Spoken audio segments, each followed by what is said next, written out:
ओशो ने जब अपनी दृष्टि इस्लाम धर्म की तरफ फैलाई तो उन्होंने एक विशेष धर्म बताया।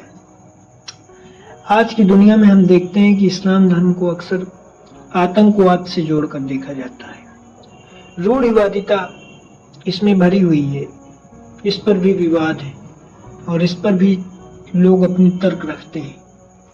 आज हम समझेंगे कि ओशो क्या विचार रखते हैं अपने इस्लाम धर्म के बारे में और उनके विचार कैसे अन्य लोगों से भिन्न हैं।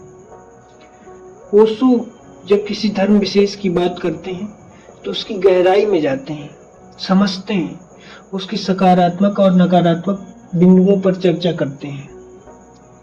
उसको समझते हैं कि सत्य किसी धर्म की सीमा में कैद हो ही नहीं सकता, सत्य तो असीमित है।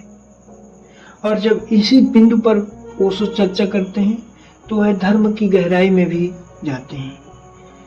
वे धर्म को समझते हैं कि हर धर्म सत्य पर टिका है, हर धर्म का मूल बिंदु सत्य है। पूर्णतः इस बात को नकारा नहीं जा सकता कि सत्य से ही हर धर्म की शुरुआत हुई है।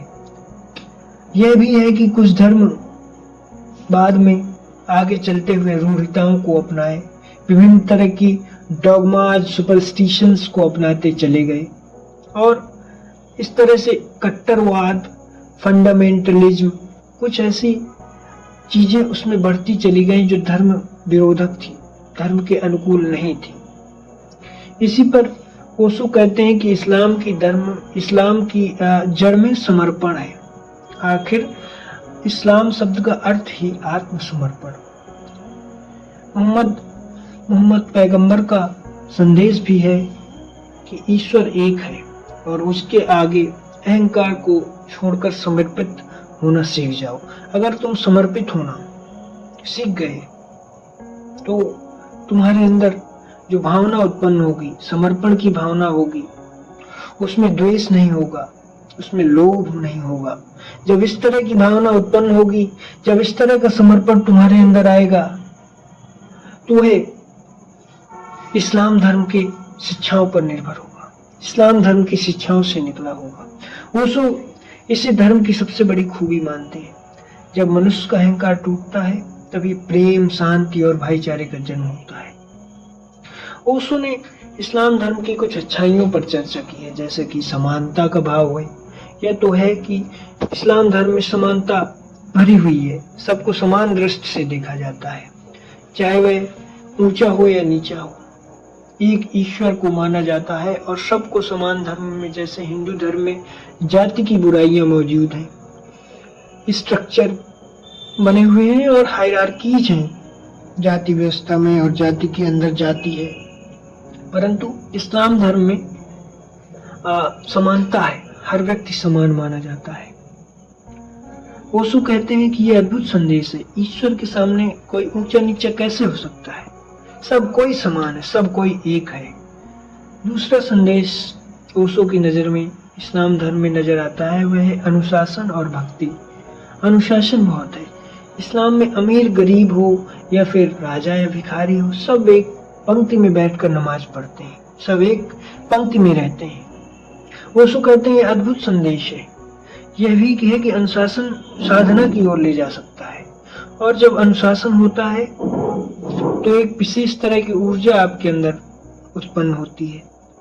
उसी ऊर्जा से भगवान की ओर या फिर ईश्वर की ओर, अल्लाह की ओर जाया जा सकता है। ओशो इसी पर अपनी नजर रखते हैं।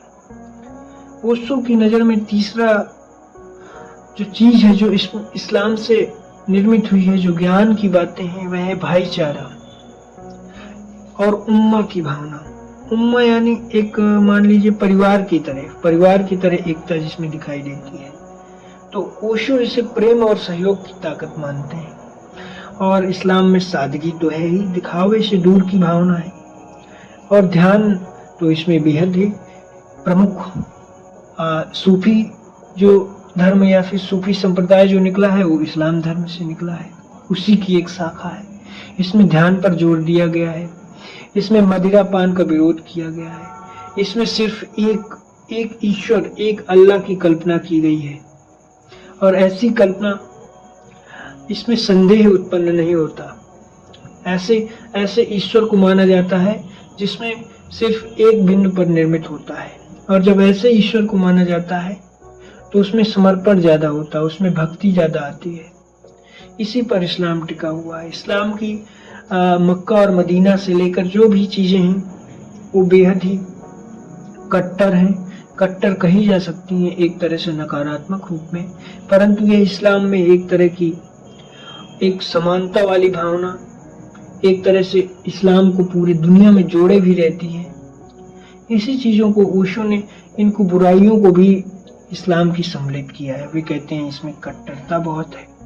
समस्या तभी आती है जब चीजें लचीली नहीं रह जाती हैं, जब हजारों वर्ष पुरानी चीजें आज के समय में मानी जाती हैं, जो बेहद ही असामयिक हैं, जिसका कोई ताल्लुक ही नहीं है। ऐसी चीजें जो 1000 वर्ष पहले, 1500 वर्ष पहले मानी जाती थी, उनका आज उसी रूप में कैसे लिया जा सकता है, स्वीकार कैसे किया जा सकता है? इस चीज का ओशो विरोध करते हैं। वे कहते हैं कि जो धर्म ग्रंथ जस का तस कैसे हम लोग पढ़ सकते हैं, उसमें बेहद ही उसकी मूल जड़ को कैसे पकड़ सकते हैं।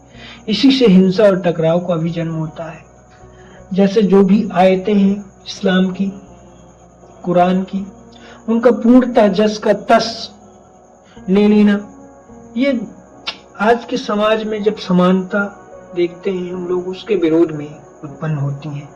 और इस्लाम धर्म इसीलिए आज अपनी जड़ों से कमजोर हो रहा है। इसकी बुराइयां आज सबके सामने आ रही हैं। इसी को ओशो ने जब अपने समय में बताया तो उसे फंडामेंटलिज्म या कट्टरता कहा। ओशो ये भी कहते हैं कि स्त्री की स्थिति इस्लाम धर्म में बेहद बुरी है। उसे किसी भी तरह की आजादी नहीं मिलती है। आजादी में सख्त पाबंदी है। उसे पर्दे और सीमाओं में कैद रखा जाता है। उसे एकमात्र साधन के तौर पर माना जाता है। ओशो जबकि मानते थे कि स्त्री और पुरुष समान है, उनमें हर प्रकार की बुद्धिमत्ता में समानता मिलेगी। ओशो इसको अपनी नजर से देखते हैं। वे कहते हैं कि स्त्री हजारों वर्षों से यातना सही है, तब भी वह आपके समान खड़ी है, तो उसमें मुख्यतः बहुत ही मोटे तौर पर कहेंगे तो पुरुष से भी अच्छे गुण मौजूद हैं। इसी चीज को ओशो ने अपनी चिंतन भावना में दर्ज किया है। ओशो ये भी कहते हैं कि इस्लाम धर्म में चिंतन की कमी है। जो सत्य है, कुरान को अंतिम सत्य मानकर प्रश्न पूछने पर रोक लगाई जाती है। कुछ भी क्वेश्चन या फिर आप इस तरह से नहीं पूछ सकते जो कुरान के अगेंस्ट है। इस चीज पर ओशो को आपत्ति थी। ओशो मानते हैं कि धर्म को सवालों से नहीं डरना चाहिए, बल्कि प्रश्न ही सत्य की खोज का मार्ग है। अगर प्रश्न नहीं पूछेंगे तो सत्य कहाँ से निकलेगा? अगर सत्य को निकालना है तो जिसके जो भी प्रश्न है उनको आने दीजिए। अगर आपके धर्म में इतनी ही अच्छाई है, इतनी ही मजबूती है, तो आप उसका जवाब बहुत अच्छे तरीके से दे सकते हैं। इसमें डरने की कोई बात ही नहीं है। परंतु यदि आप किसी एक किताब को, एक ग्रंथ को लेके बैठ जाएंगे, उसकी अच्छाइयां और बुराइयां नहीं समझेंगे, तो किस तरह से आप किसी भी चीज को लेके चल सकते हैं? किस तरह से आप आज के समय में जब फ्लेक्सिबिलिटी की जरूरत है, जब समाज में बढ़ते हुए कट्टरता को देखते हुए इस्लाम में जो कट्टरता बढ़ रही है, टेररिज्म बढ़ रहा है, आतंकवाद इसी से फल फूल रहा है, तो कैसे उस चीज को हम अवॉइड कर सकते हैं? कैसे उस चीज से हम लोग बच सकते हैं? अगर इस चीज को समझें तो हम आगे बढ़ सकते हैं। एक किताब से आगे बढ़ सकते हैं, एक सत्य से आगे बढ़ सकते हैं, अनेक सत्य की ओर, क्योंकि सत्य तो एक है, पर हर चीज का सत्य अलग हो सकता है। इस चीज को समझने की जरूरत है। कोई भी चीज अंतिम सत्य नहीं होती है। द बेटर इज, कहते हैं कि the better is best then ever best, perfect. तो अगर कोई चीज आप बेटर कर रहे हैं, दिन ब दिन उसको सुधार कर रहे हैं, तो वो बेस्ट से या परफेक्ट से अच्छा है। अगर उसमें आप परफेक्शन नहीं ला रहे हैं, वो भी अच्छा है। लेकिन आप कोई भी चीज परफेक्ट असली में होती ही नहीं है। अगर कोई चीज निरंतर सुधार की ओर बढ़ रही है, वही चीज सबसे अच्छी है। और अगर आप सुधार नहीं कर पा रहे हैं, तो उस चीज में बुराइयों का जन्म होगा। उससे निरंतर ऐसी चीजें आपके धर्म में, आपके ग्रंथ में फलेंगी फूलेंगी जो समाज के विरुद्ध होंगी, स्त्रियों के विरुद्ध होंगी, जो आज के समाज में जो अच्छाइयां हम लोग अपना सकते हैं उसके विरुद्ध होंगी। ओशो ने भी कहा है कि इस्लाम की आत्मा तो बहुत खूबसूरत है, लेकिन जब आत्मा मर जाती है तो केवल शब्द बचते हैं, तो धर्म जेल खाना बन जाता है। ऐसे जेल खाने बनने से बचना चाहिए। हमें स्वतंत्रता की ओर बढ़ना चाहिए। स्वतंत्र जीवन, स्वतंत्र किताबें, स्वतंत्र पुस्तक, स्वतंत्र ग्रंथ, ऐसी स्वतंत्रता जिसमें हम लोग जो अच्छा लगे, जो स्वतंत्रता में हमको अच्छा फील हो, उसको अपनाएं, ना कि किसी किताब ना ग्रंथ की फॉलो करें।